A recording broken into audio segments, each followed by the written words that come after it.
Oh, I didn't think that was actually going to work to slide that in there like that. This one I'm going to keep on the base plate and everything here, but this is the Oxford Diecast Volvo 245 DL wagon. Let's see, can I actually get this off of here? My goodness. Yeah, there we go. Sorry.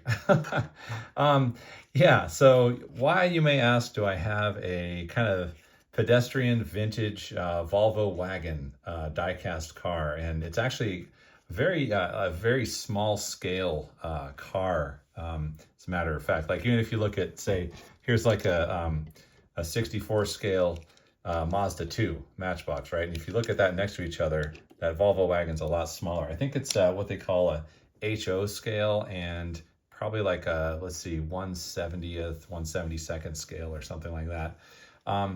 But you can see the level of detail is really good, and that is reflected in the price for these. These run about, I think about 17, 18 bucks on eBay when I purchased it.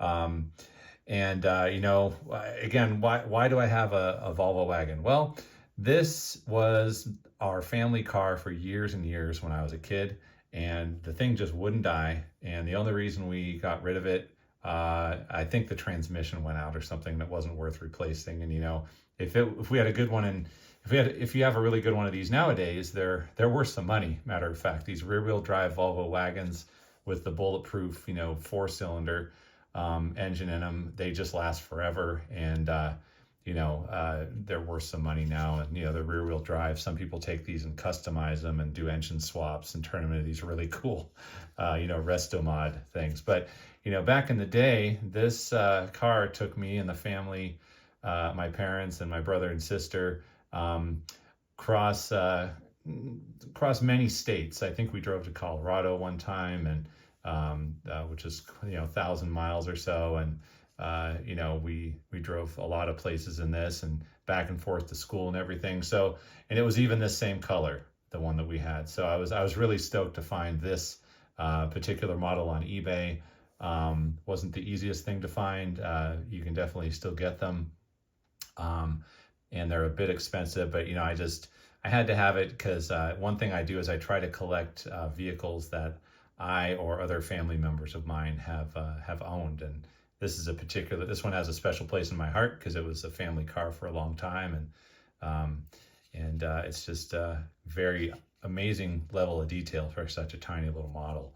So yeah, I'm not going to really I can't really roll it around because I don't really feel like, you know, I could unscrew it from the base, but you know, I just figure we can get a good look at it without doing that. And it doesn't really have, you know, springy suspension or anything like that to demonstrate. But yeah, really nice model, good memories for me with the family.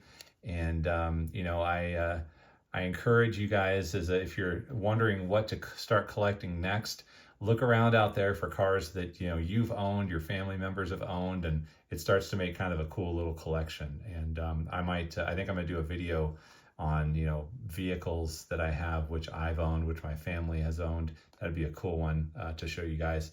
And yeah, so that's the Volvo 245 DL diecast from Oxford.